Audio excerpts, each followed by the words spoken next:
My Oma never wore the same outfit twice. My grandfather had to work 2 jobs to keep that up. Very hard people. And my dad rebelled in a big way. The mayor and mayoress of Elsburg would come in their Mercedes and come into their plot, and then my dad would be with long hair, leather jacket, jeans, passed out in the front lawn, poep dronk.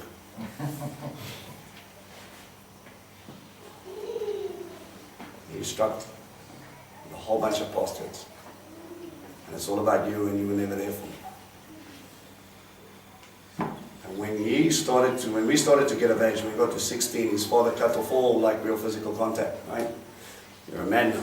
Shake your hand. No more hugs, no more kisses, no more I love you. You're a man. All of a sudden the switch goes from daddy to sir. I stop and I think, why? When I turned 16, he came up to me and he stuck out his hand. Slapped his hand away and gave him away. I don't have to perpetuate their cycle. I don't have to deal with their hurts, but I need to understand where they're coming from. You cannot hold on to someone else's past against them. You can't pray for mercy and love for all of your mistakes and judgment for other people. It's not how it works. Guys, people are hurting all over and you don't know the full situation. You don't know what they've been through, but just give them the benefit of the doubt, even though if they're acting wrong. Instead of trying to beat them or build up your wall, just look at them and go, yo, what have you been through today that is really making you act like this?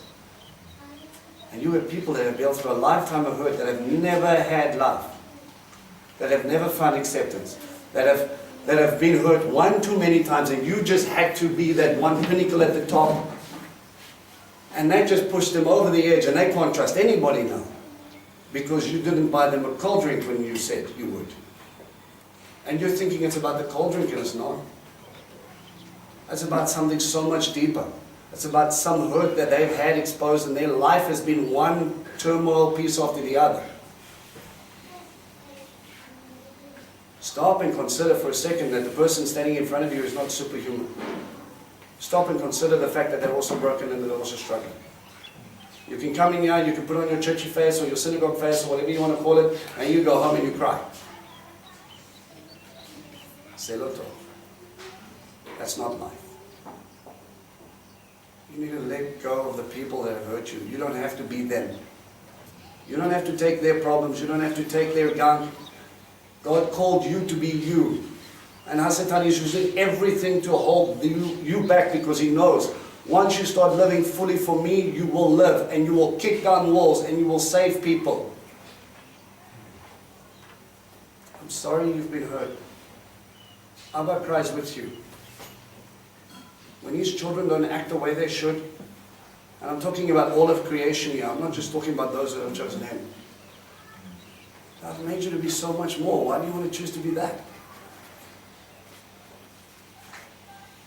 The point of this stuff behind me is that you don't have to be. Every year you can let go.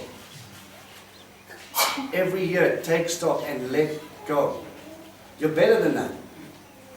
You don't have to be mad because of something happened 20 years ago. You don't have to be bound up in their hate. They're only hurting themselves. Young'uns, listen, your parents are struggling with stuff. Let them do their walk. You need to focus on yours. Every step is difficult. It's difficult enough for you. It's difficult enough for them. God doesn't promise it'll be easy. What he's saying is pitch up. Let me do the heavy lifting. Let me do the work. Come back so that I can help you. But you've got to forgive yourself and you've got to move on. You need to live in the now where God is. It doesn't help you sitting in Egypt and moaning that you're not getting blessing because they've already crossed the Jordan. I'm really grumpy. I'm staying at Mount Sinai. Guess what? If God's left Mount Sinai and you feel alone, that's because you are. Put on your big gold pants, put on your sandals, and go find out where he is. With me, there's life. With me, there's protection. With me, there's covering. You won't moan about the flood if you decided not to get on the boat. That's where unforgiveness and hate will keep you. Well, my God, no, you didn't ask me to help and I would. That's not going to get you saved. You need to let go of everybody's issues. You need to stop perpetuating their cycles. You need to look forward and look to God and stop and look at a heavenly mindset. What have you gone through to act like this? Where are they? Why are they acting like this? Abba, what can I do to help them understand that this is not who they are made to be? You are worth more to God than what you realize. He died to give you life. He died to give you a home. He died to call you. You belong to Him. Someone else is saying, because their grandparents or their uncle or their dog or their whatever, they've got an issue with God, now it's my issue. No. Last time I checked, many of you in this room have made the decision to be born again. To become a new creation means the old must die. I took Vincent, with all of his brokenness, with all of his tears, with all of his heartache, with all of his aloneness, and I took him and I stuck him on a tree with a shuma and I said, another nail please. I'm not going to be that guy anymore. There is no way. And every time you choose to let go, every time you choose to move forward, you take a nail gun and you stick that person back on that tree and you say, you stay there. That's not me. That's who Hasatan wants me to be. Dead. But here you are.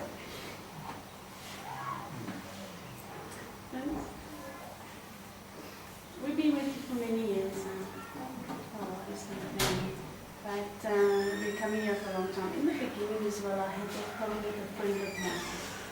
And we were very close and everything like that. We worked together. And I asked her for her forgiveness and everything. I didn't know where I offended her also, or anything, but still I went down and said, please, if I've offended you in any way, hurt your feelings and everything, please forgive me. And she wouldn't let go. She wouldn't forgive. And she wrote me a nasty email back and everything like that. And I just said to her, well, please, I really, really will pray for you and everything like that. But if you can find it in your heart to forgive me for everything I've done and offended you, I can only but pray that God gives you, that courage that you can forgive me, and see if we can get you. Still today, she never ever still today, never heard from her. But you're free because yes, right. I've forgiven. I've forgiven. I've let go, and I've handed it over to God. You've prayed enough for Yes. her to ask her forgiveness. Yeah. So now you can live your life without worrying about it. Yeah. But if you haven't prayed enough to say sorry, then you're not free. Yeah, that's why you got to find. You got to ask. You just ask for her forgiveness if you've offended her in any way, and then you hand it over into God's hands, and you pray for that person.